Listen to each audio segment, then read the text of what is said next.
룻기서 1장 1절부터 14절까지의 말씀입니다.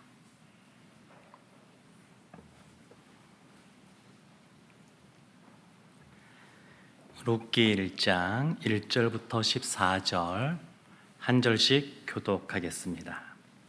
사사들이 치리하던 때에 그 땅에 흉년이 드니라. 유다 베들레헴의 한 사람이 그의 아내와 두 아들을 데리고 모압 지방에 가서 거류하였는데 그 사람의 이름은 엘리멜렉이요 그의 아내의 이름은 나오미요 그의 두 아들의 이름은 말론과 기론이니 유다 베들레헴 에브라 사람들이더라. 그들이 모압 지방에 들어가서 거기 살더니 나오미의 남편 엘리멜렉이 죽고 나오미와 그의 두 아들이 남았으며 그들은 모압 여자 중에서 그들의 아내를 맞이하였는데 하나의 이름은 오르바요 하나의 이름은 룻이더라. 그들이 거기에 거주한 지 10년 즈음에 말론과 기럨 두 사람이 다 죽고 그 여인은 두 아들과 남편의 뒤에 남았더라.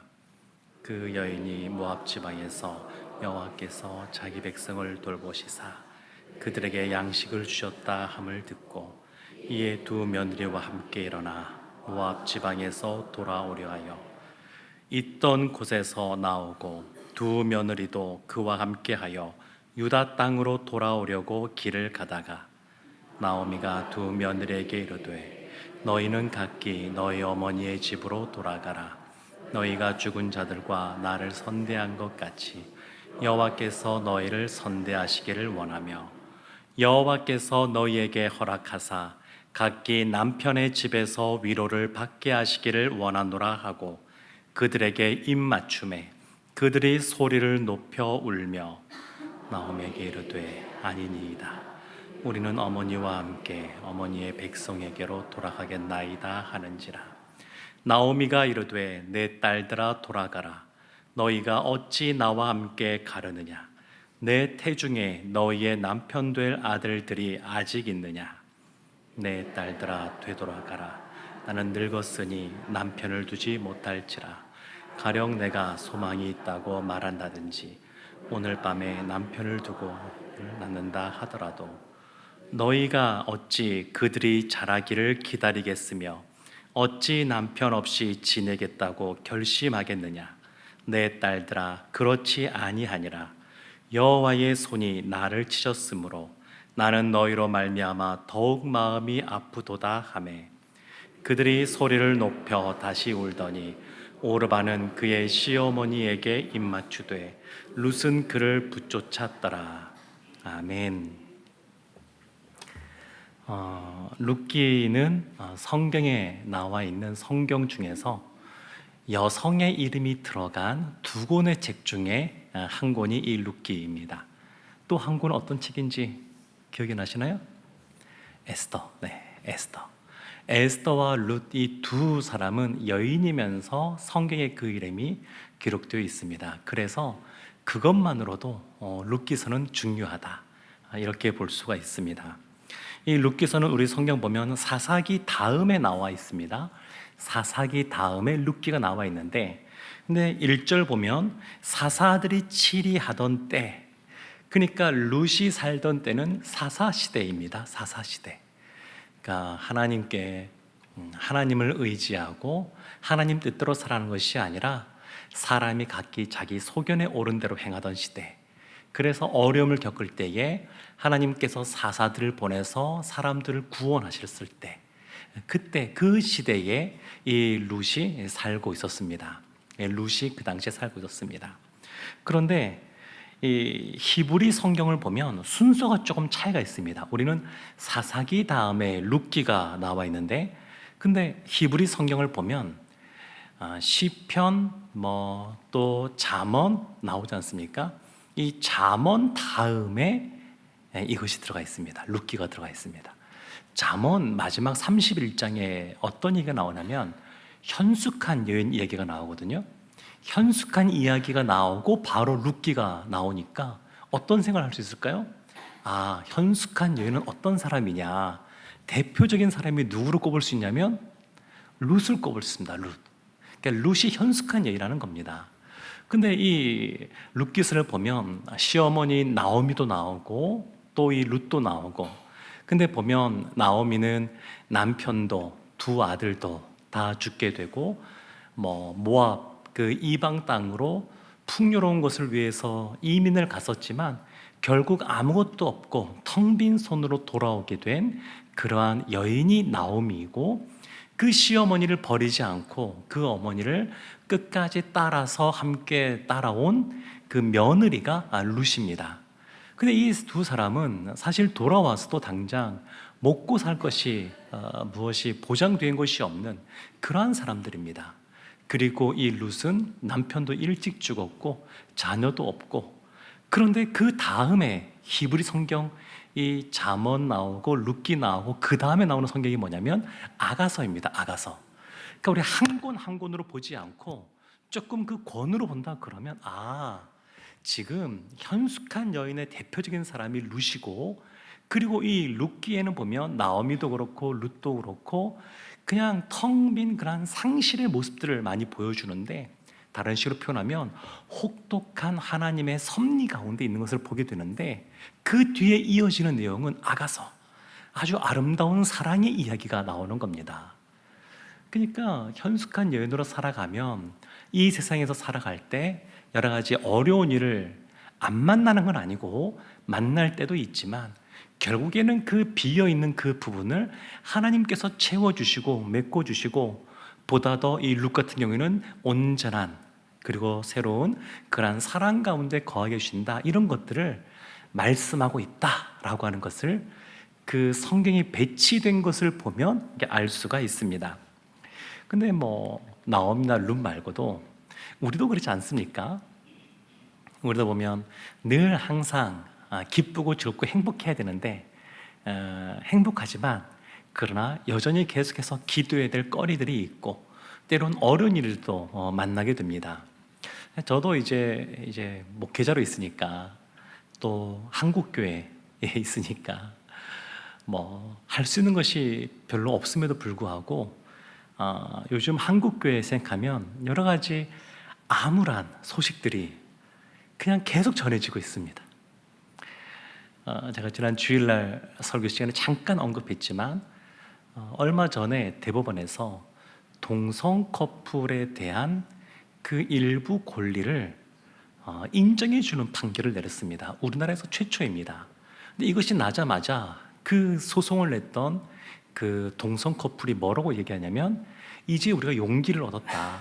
이 대법원의 판결을 가지고 우리나라에서 동성 결혼 합법화를 위해서 소송을 또 내겠다, 지금 이러고 있습니다.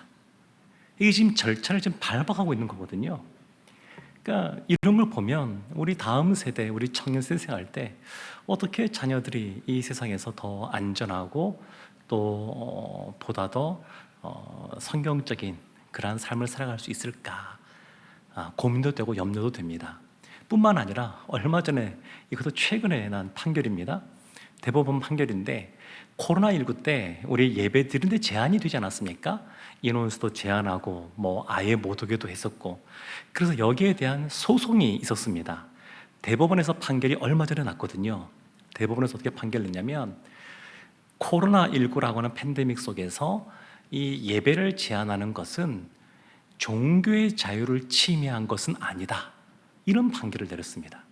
그래서 이것에 대해서 한국교회에서도 굉장히 우려를 표현하는 그러한 입장문도 발표했는데, 이제 얼마든지 이제 무엇인가 일이 생기면 정부에서 우리가 예배를 드리지 못하게 하는 그러한 근거가 됩니다, 이런 것들이. 그러니까 이제 이것이 생각보다 이제 어려워지는 거죠, 이게. 그러니까 칼빈이 헌법에 보면 저항권이라고 있거든요. 근데 저항권이라는 개념을 처음 말한 사람이 누구냐면 칼빈입니다. 칼빈이 왜 이것을 얘기하기 시작했냐면, 자신의 조국 프랑스에서 그 당시에 프로테스탄트라고 하는 사람들, 위구노라고 불려졌는데, 그 기독교인들이 예수님 믿는 것 때문에, 기독교인으로 살아간 것 때문에 핍박을 당하고 수만 명이 죽음을 당하고 어려운 가운데 있으니까 칼빈이 이것을 목회적으로 해석을 해야 됐었습니다. 목회적으로 이걸 어떻게 해석을 하고 어려운 가운데 있는 성도들에게 또 자신의 민족, 동족들에게 어떻게 신앙생활해야 되는지 그 갈 길을 보여줘야 된다는 이 책임감과 부담감 속에서 말씀을 연구하고 기도하면서 이 칼빈이 내세운 게 뭐냐면 그때 내세운 게 저항권입니다. 그래서 우리가 심각하게 신앙생활을 하지 못하도록 하는 그러한 세상의 권력에 그러한 압박과 침해가 있을 경우에는 가만히 있어서는 안 된다. 이렇게 갈구시했습니다. 우리는 흔히 요즘 뭐 교회에서도 정치 이야기하지 맙시다 이런 얘기하고 하는데, 그래서 교인이라 그래서 그러면 사회적인 정치 문제에 대해서 늘 침묵하고 있어야 되냐? 그건 아닙니다. 관심도 갖고 개인적으로 활동도 하고 다 좋은 것인데, 교회적으로도 이와 같은 신앙생활함에 있어서 큰 침해가 있을 경우에는 그냥 있을 수 없다. 이것이 칼빈의 입장이고 우리 교단이 갖고 있는 그러한 신학의 입장이기도 합니다. 근데 그런 입장이 있는데 이것만이 아니라 또 한국교회 저희 교단과 더불어서 가장 큰 교단 중에 하나로 꼽히는 교단에 지금 현재 총회장님이 계십니다. 제가 몇 년 전에 줌으로 이분의 그 강의, 세미나 같은 거 할 때 한번 들어본 적이 있습니다. 목회자 대상으로 했던 건데 이분이 상담을 전공하신 분이시고 교회에 부임할 때도 교회 어려움들이 너무 많은 교회에 참 이분이 가기 싫어는 할 때 뭐 하나님 인도하실 때는 갔다고 고백하시더라고요. 근데 그러시면서 이런 얘기 하시는 거예요. 여러분들 목회하면서 어려운 일도 많죠. 그러시면서 젊은 후배 목사님들이 자신을 찾아와서 이런저런 어려운 이야기를 하면 본인이 겪었던 이야기를 해준다 그러더라고요. 본인이 그 지금 사역하고 있는 교회에 처음에 부임했을 때에 교회에 문제가 너무 많아서 본인이 잘못한 건 아니지만 담임 목사로 있었기 때문에 소송을 수십 건을 당했답니다. 뭔지는 자세히 모르겠어요. 근데 하여튼 부임하면서 본인 때문에 생긴 건 아닌데 그 안에 문제가 너무 많았는데, 사실 교회 안의 문제는 교회 안에서 해결을 해야 되거든요. 근데 오늘날 한국교회 문제는 뭐냐면 이런 문제가 생겼을 때 이것을 세상 법정으로 가져갑니다. 그래서 문제가 더 심각해집니다. 근데 하여튼 그렇게 법정에 소송 거는 사람들이 너무 많아서, 근데 그분이 하시는 말씀이 목사님들 아세요? 그러시면서 경찰서에서 조사받을 때는 그나마 괜찮습니다. 본인이 하고 싶은 말 하면 되니까. 근데 언제가 힘드냐면 대질 신문할 때 진짜 괴롭습니다 그러더라고요. 그 소송 건 사람들이 그냥 이런저런 악의에 받쳐서 막 이렇게 얘기하는데 그 믿지 않는 그 경찰관들과 검사 앞에서 이런 것들을 감당해야 되는 것이 목회자로서 너무 힘들었다고 그러시더라고요. 그래서 여러분들은 소송 안 당하시니까 그래도 할 말 하실 거예요 이러면서 위로하셨던 것이 생각나는데, 저는 개인적으로 교제가 있는 분 아니어서 잘 모릅니다만 이것도 참 성품이 좋으신 분이다 했는데 문제가 터진 겁니다. 그래서 지금 그 교회와 그 교단이 지금 굉장히 어려운 가운데 지금 있습니다. 한 열흘 전입니다. 우리 한국교회에서 가장 큰 침례 교회라고 하는 한 교회에 담임 목사님이 사임하셨습니다. 근데 그 과정이 어떻게 된 건지 잘 모르겠어요. 근데 그것 때문에 그 교회가 시끌시끌합니다.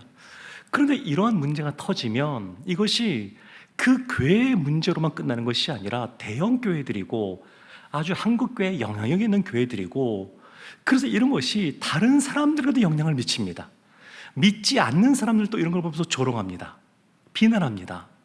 이런 걸 보면 한국교회를 앞으로 생각할 때 소망이 없는 것 같습니다. 어떻게 가야 되나? 여러 가지 이런 어려움 속에서 어떻게 이 다음 미래를 우리 자녀들에게 더 밝은 세상들을 또 보여줄 수 있을까? 이런 고민도 하게 됩니다. 그러니까 이런 상황들을 보면 답이 없어요. 답이 없습니다.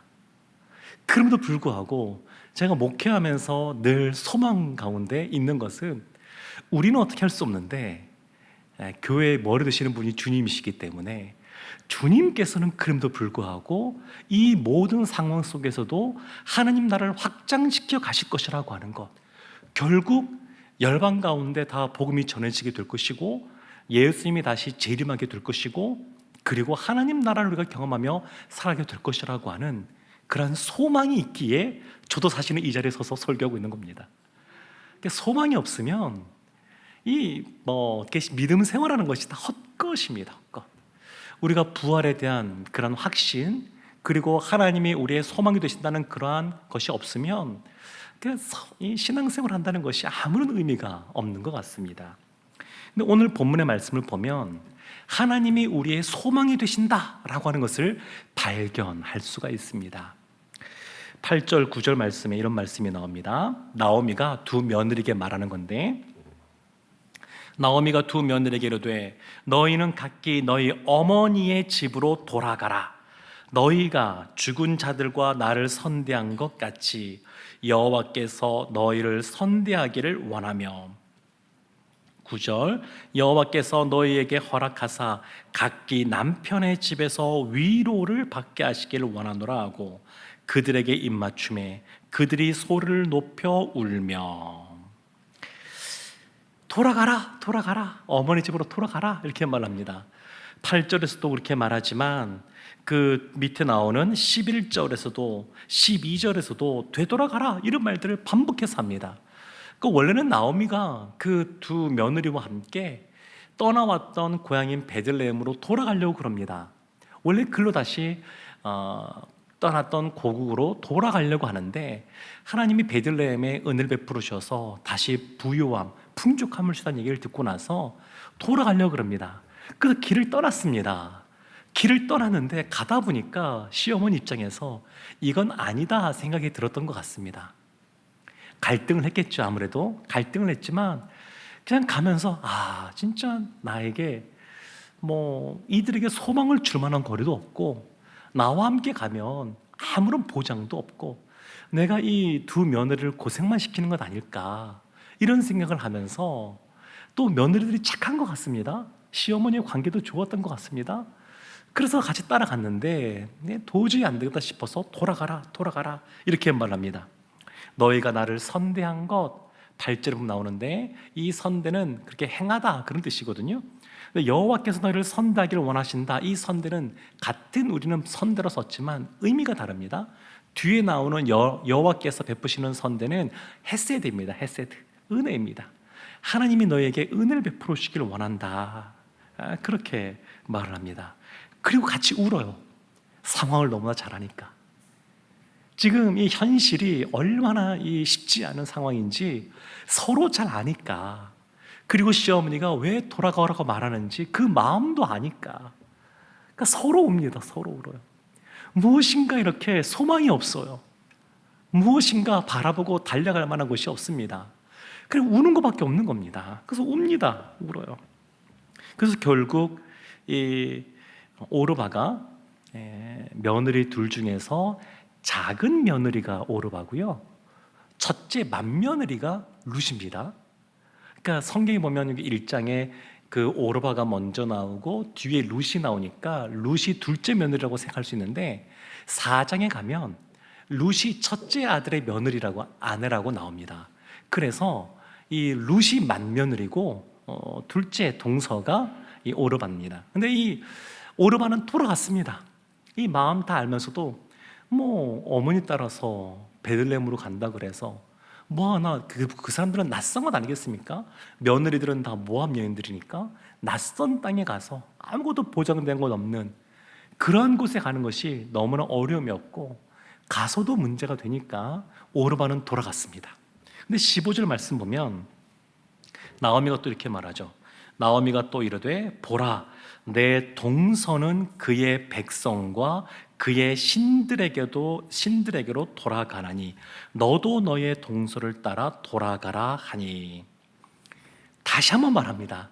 앞에 3번 말했는데 이 룻에게 또 말합니다. 너도 돌아가라. 너의 동서 오르바도 가지 않았느냐. 그런데 여기 보면 눈길을 끄는 표현이 있습니다. 그의 백성과 그의 신들에게로 돌아가라. 돌아갔다는 겁니다. 그러니까 모압 땅은 하나님을 믿는 땅이 아닙니다. 하나님을 알고 하나님을 믿는 땅이 아니라 그냥 우상을 섬기는 땅입니다. 그러니까 이 오르바는 자신의 백성, 자신의 부모님이 있고 친척이 있고 그곳으로 돌아가면서도 또 무엇을 택한 거냐면 그들의 신, 이방 신을 택했다는 겁니다. 그래서 여기에서 보면 나오미의 신앙을 볼 수가 있는데, 나오미가 원래 나오미는 기쁨이라는 뜻이거든요. 그리고 남편인 엘리멜렉은 나의 하나님은 왕이시다, 그런 뜻입니다. 그러니까 그의 부모들이 그 자신의 자녀들 나오미와 엘리멜렉을 이름 붙여줄 때에 믿음의 이름을 붙여줬습니다. 근데 이 나오미와 이 엘리멜렉은 그들의 아들인 말론과 기련의 이름을 붙여주는데, 말론은 질병이란 뜻이고 기련은 죽음이란 뜻이 있습니다. 안 좋게 붙여준 겁니다. 왜 그랬을까? 왜 그랬을까? 우리도 보면 요즘은 이제 이런 일이 많지 않은데, 예전에 보면 이름에 그냥 아주 이상한 이름 붙여놓은 그러한 분들이 계십니다. 얘는 어디 장명수를 가거나 어디 갔더니 얘는 단명할 상이어서 이름이 좀 안 좋아야지 장수한다. 얘는 너무 예쁘게 태어나서 이름이 좀 못나야 인생이 너무 힘들지 않게 잘 살아갈 수 있다. 그래서 이름을 아주 이상하게 짓는 그런 경우들이 있지 않았습니까? 뭐 그거랑 비슷하다고 볼 수도 있습니다. 그러니까 이 자녀의 이름을 짓는데 그 이름이 신앙적으로 본인들은 부모님이 이름을 지어줬는데 본인들은 그렇지 않게 지어준 겁니다. 이 엘레멜렉이라는 사람, 나오미의 남편이었던 이 엘레멜렉인 사람, 룻의 시아버지, 이 사람은 상황 판단이 굉장히 빠른 사람이었던 것 같습니다.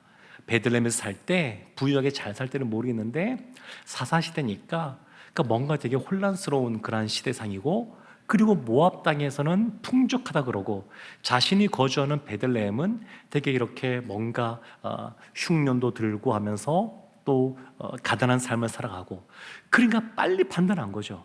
힘들다 그래서 다 이방 땅으로 이민 가는 건 아닙니다. 아닌데 이 엘리멜렉은 이방 땅으로 갔습니다. 눈에 보이는 부요함을 쫓아간 겁니다. 이름 자체는 나의 하나님은 왕이십니다, 이런 이름이 엘레멜렉인데, 근데 실제 그의 삶 속에서는 믿음보다는 조금 더 현실적인 것을 선택하고 또 행동하던 사람이 이 엘레멜렉이었다고 볼 수 있습니다. 그러니까 무엇인가 우리가 결정해야 될 때가 있지 않습니까? 선택해야 될 때. 근데 그 무엇인가 선택할 때 이 엘레멜렉과 나오미는 믿음으로 선택한 것이 아니었습니다. 믿음의 눈으로 이것을 바라보고 이것을 해석하고 그리고 선택한 것이 아니라 눈에 보이는 부요함, 풍요로움, 그런 것을 보고 선택했던 사람들입니다. 남편이 죽었습니다. 두 아들도 죽었습니다.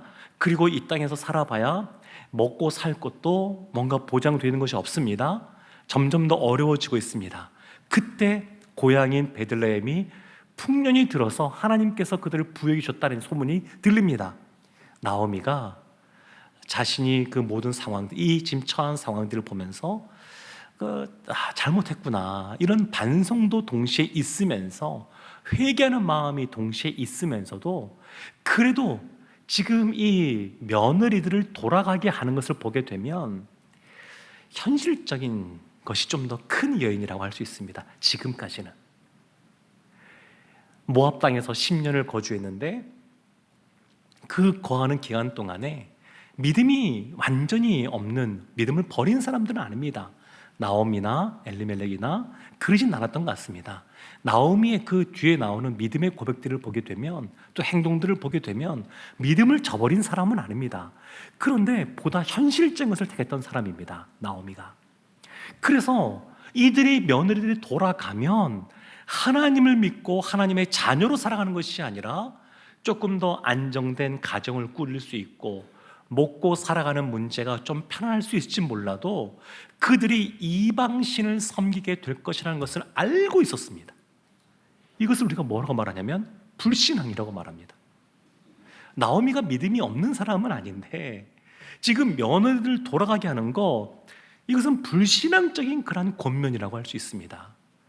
근데 누구나 쉽게 이것을 비난하기는 어렵습니다. 나오미나 돌아간 오르바나 그 상황이 너무 딱하니까, 뻔히 보이니까 어린 나이가 아니라 세상의 이 험악함을 알고 있는 사람들이니까 이 상황 보고 누가 뭐라고 하겠습니까? 누가 손가락질 할 수 있겠습니까? 다 이해가 되는데, 그럼에도 불구하고 하나님 앞에서 이 나오미의 행동을 보면 불신앙이라고 말할 수 있습니다. 믿음이 없는 사람은 아니지만 상황이 너무 어렵다 보니까 영적인 눈이 더 흐려진 겁니다. 그래서 바로 판단을 못하고 있는 겁니다. 참, 그래서 무엇인가 선택할 때는 눈에 보이는 어떤 상황들을 보고 판단하는 것이 아니라 말씀이 들리는 것을 선택해야 됩니다. 하나님의 마음이 어디에 있는지, 하나님의 말씀이 무엇인지 그것을 우리의 삶의 기준으로 삼아서 선택해야 됩니다. 어쨌든 이 오르반은 돌아갔지만 룻은 남았습니다. 룻이 뭐라고 말하냐면 16절 말씀에 보면 이런 말씀이 나옵니다. 룻이 이르되 내게 어머니를 떠나며 어머니를 따르지 말고 돌아가라, 강권하지 마소서. 두 번째, 어머니께서 가시는 곳에 나도 가고 어머니께서 머무시는 곳에서 나도 머물겠나이다. 아주 단호하게 말합니다. 17절도 나옵니다. 어머니께서 죽으시는 곳에서 나도 죽어 거기 묻힐 것이고, 또 만일 내가 죽는 일 외에 어머니를 떠나면 여호와께서 내게 벌을 내리시고 더 내리시기를 원하나이다. 아주 단호하게 맹세하는 룻의 모습이 나옵니다. 룻이 왜 이랬을까? 룻이 하나님을 아주 분명하게 알고 있는 것 같지는 않은데, 룻이 그렇다고 믿음이 없는 것도 같지 않고, 왜 이랬을까 생각해보면 나오미가 온전한 신앙의 모습, 항상 믿음의 모습의 그러한 삶의 모습을 살아가진 않았지만 이 나오미의 그러한 신앙적인 그러한 모습이 그들의 성품, 인격도 좀 변화시킨 것이 아닌가 싶습니다. 그러니까 일단 인간적으로 보면 나오미와 함께 사는 거 나쁘지 않습니다. 룻의 입장에서 시어머니가 되게 인간적이고, 지금도 보면 그 상대방의 마음을 헤아려주고 형편을 헤아려주고 그런 모습 나오지 않습니까? 아무리 저 사람하고 함께하는 것이 대의에 맞다 그래도 난 저 사람과는 진짜 조금이라도 못 살아 이러면 살기가 어려울 텐데, 따라오지 않을 텐데, 그러진 않았던 것 같습니다. 인격적인 모습이 갖춰진 모습이 아니었나 싶습니다. 그것보다 더 이 나오미가 믿음의 삶을 그래도 살았던 것 같습니다. 그러니까 신앙이라고 하는 것은 전수되는 것이잖아요. 우리가 예수 그리스도 증거할 때 보면 말로 예수님 믿으십시오 라고 이렇게 전하는 것도 있지만, 우리가 신앙인의 예수 믿는 사람의 모습으로 살아가면 자연스럽게 그와 같은 그 그리스도의 향기가 흘러나와서 사람들이 뭔가 다르게 봅니다. 직장에서도 그렇고 우리 이웃들 가운데서 그렇고 저분은 너무 달라, 이런 평가들을 받게 됩니다. 그러니까 나오미도 그랬던 것 같습니다.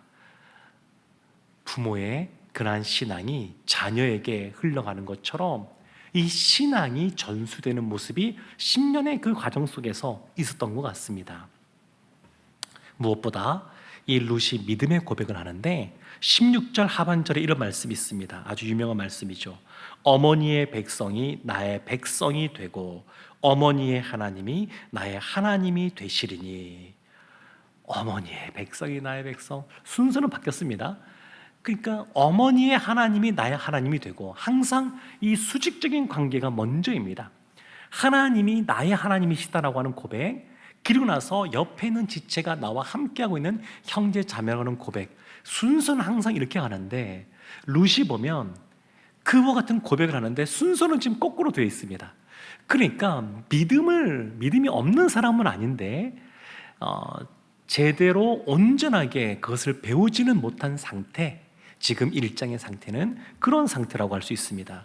어쨌든 이 룻이 그와 같은 신앙의 결단으로 어머니를 따라서 베들레헴으로 돌아오게 됩니다. 사람들이 말하죠. 나오미를 보고 야, 너 나오미 아니냐? 그래서 나오미가 하는 말이, 나오미는 기쁨이란 뜻인데 그게 아니라 나를 마라, 쓴물이라고 불러라. 내 인생이 괴로웠다. 남편도 죽고 좋은 곳을 쫓아서 떠났는데 두 아들도 죽고 지금 며느리 하나 지금 내 데리고 왔는데 내 인생이 너무 괴롭다. 그렇게 말을 합니다.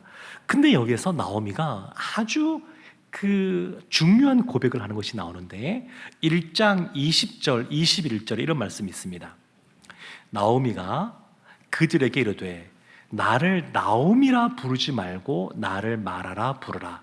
이는 전능자가 나를 심히 괴롭게 하셨음이니라. 내가 풍족하게 나갔더니 여호와께서 내게 비어 돌아오게 하셨느니라. 여호와께서 나를 징벌하셨고 전능자가 나를 괴롭게 하셨거늘 너희가 어찌 나를 나오미라 부르느냐 하니라. 나오미의 모습을 보면 날카로움이 없습니다. 지금 이 표현을 보면 날카롭지가 않아요. 사람들을 향해서 쏘아붙이지가 않습니다. 원망하지도 않아요. 지금 자신이 처한 이 상황에 대해서 내가 이런저런 것이 있어서 참 이게 뭐 있어서 하면서 변명하지도 않습니다. 지금 이 나오미의 신앙입니다. 어려운 그 시간들을 보내면서 내적으로 얼마나 고민도 되고 또 여러 갈등도 있고 번민도 있고 그러겠습니까? 근데 그와 같은 시간들을 거치고 다시 베들레헴으로 돌아올 때는 그 안에 이런 것들이 이해가 되고 있는 겁니다. 이와 같이 상황이 된 것 내가 잘못한 거지. 내가 지금 잘못 믿음의 선택을 해서 하나님께서 나를 징계하시사 나로 하여금 혹독한 삶을 살게 하신 것이지, 이것을 그냥 받아들이고 있습니다. 그리고 이와 같은 모습을 우리가 뭐라고 말하냐면 나오미는 지금 은혜 받은 모습을 보여주고 있다 이렇게 말합니다. 이게 은혜입니다. 그냥 왜 나에게 이런 오름이 생깁니까? 라고 하면서 아주 독한 마음들이 막 나오는 것이 아니라 그것이 하나님 앞에서 이제 받아들여진 겁니다. 내가 믿음의 선택을 하지 않고 풍요로운 걸 쫓아서 눈에 보이는 부유함을 쫓아서 따라가는 삶을 살았더니 이와 같은 어려움들이 오게 되었다고. 그러면서도 하나님을 뭐라고 고백하냐면 전능자라고 고백합니다. 20절에도 전능자 이렇게 말하고 21절에도 전능자 이렇게 말합니다. 하나님을 전능자라고 말하는 겁니다. 엘샤다이, 전능하신 하나님. 이것이 이 나오미의 고백입니다. 하나님은 못하실 것이 없는 전능한 하나님이라는 겁니다. 이 전능자 엘샤다이란 말이 성경에서 어디에 처음 나오냐면 창세기 17장에 나오는데 하나님이 아브라함에게 99세에 아들을 얻게 될 것에 대해서 말씀하실 때 하나님이 전능자라고 사실은 말씀하십니다. 전능자. 사람들은 사라는 90세 됐고 이제 경수가 다 끊어졌고 아브라함 나이가 많고 도저히 아이를 낳는다고 하는 것은 불가능하다고 할 때 하나님은 전능자라고 말씀하셨습니다. 창세기 43장에 가게 되면 야곱이 그 자신의 가장 사랑하는 아내의 아들이었던 베냐민, 요셉은 이미 일찍 죽었다고 생각했으니까 하나님은 그 베냐민을 애굽으로 떠나보낼 때에 하나님을 전능자라고 부릅니다. 전능하신 하나님께서 함께하기를 원하고 혹 이 아들이 죽게 되더라도 어쩔 수 없는 것이다. 하나님을 전능자라고 고백합니다. 전능자. 지금 나오미가 하나님을 전능자라고 표현하고 있습니다. 전능자. 자신의 삶 가운데 어려운 일이 지금 계속 닥치고 있습니다. 앞으로 소망이 없는 것 같습니다. 그래도 이 나오미가 고백이 뭐냐면 하나님은 모든 것을 다 하실 수 있는 전능자라고 고백하고 있습니다. 이것을 인정하는 겁니다. 사랑하는 성도 여러분, 우리가 하나님께 소망을 두는 이유는 하나님은 전능하신 분이시기 때문에 그렇습니다. 참 하나님께서 우리에게 은혜를 베푸시는데 그 은혜라고 하는 것이 뭐냐면 하나님의 은혜를 받은 사람은 하나님을 제대로 바라볼 수가 있습니다. 하나님이 전능자라는 것을 인정하게 됩니다. 우리 가운데 선택들이 많이 있지 않습니까? 살다 보면 그 선택들이 놓여졌을 때에 하나님께서 은혜를 주셔서 은혜를 받은 사람은 은혜 가운데 하나님께서 원하시는 방법들, 그 길들을 선택합니다. 그러니까 눈에 보이는 화려한 것, 우리를 부유하게 해주는 것, 우리를 더 높여줄 것 같고 편하게 해주는 것 같고 이런 것들을 선택하는 것이 아니라 하나님께서 원하시는 길, 그 길을 선택합니다. 그리고 그것은 나중에 돌이켜보면 하나님께서 인도하신 푸른 풀밭, 쉴만한 물가, 최고로 좋은 길, 가장 내 인생에 있어서 내 삶에 있어서 가장 좋은 길, 나보다 나를 더 잘 아신 하나님께서 가장 나에게 적합한 맞는 그러한 길로 인도하셨다고 하는 고백이 나오게 될 줄로 믿습니다. 이 룻기서 말씀을 보면서 참 하나님이 우리가 하나님이어서 너무 좋다, 감사하다는 생각이 듭니다. 제가 한국교회 말씀드렸지만 참 인간적인 눈으로 보면 암담한 게 너무 많습니다. 한 가지 더 말해볼까요? 미국 교회도 참 쉽지가 않은데 그래도 미국 교회는 소망이 있는 것들이 좀 눈에 보이는 것들이 있습니다. 그게 뭐냐면 계속해서 주목할 만한 새로운 교회들이 등장한다는 겁니다. 등장해요. 사람들에게 큰 영향력을 미치는 아주 영향력 있는 교회들이 계속해서 나옵니다. 한국 교회는 제가 돌이켜 봤을 때 지난 20여 년 동안 이러한 교회가 등장하지 않았습니다. 여러분도 한번 생각해 보십시오. 한 20여 년 동안 우리 한국교회 교인들이 주목할 만한, 교단을 떠나서 주목할 만한 교회가 등장했는가? 그러지를 않고 있습니다. 그래서 이것을 더 심각하게 받아들입니다. 목회자인 저는 더 심하게 받아들입니다. 그럼에도 불구하고 우리에게 소망이 있는 것은 하나님이 전능자시기 때문에 그렇습니다. 우리의 믿음의 싸움이 늘 그런 것 같습니다. 상황과 형편을 바라보는 것이 아니고 늘 눈을 들어 하나님을 바라보는 겁니다. 하나님이 전능하신 하나님이라고 하는 것, 그 하나님께서 지금 이 나오미도 아주 그냥 혹독한 이러한 하나님의 섭리 과정 속에서 그 인생을 살아왔는데 지금 악에 바친 모습이 아니라 하나님이 이런 분이신데 자신의 잘못을 돌이키고 회개하고 다시 하나님을 바라보고 하나님이 다스리고 통치하시는 그 나라, 그곳으로 다시 돌아오고 며느리와 함께 다시 믿음의 삶을 살아가는 나오미의 모습을 볼 수 있습니다. 우리도 이 세상 살아갔을 때 하나님의 은혜 가운데 늘 전능자 하나님을 바라보고 소망 가운데 늘 살아가는 우리 모두가 되기를 주님의 이름으로 축원합니다.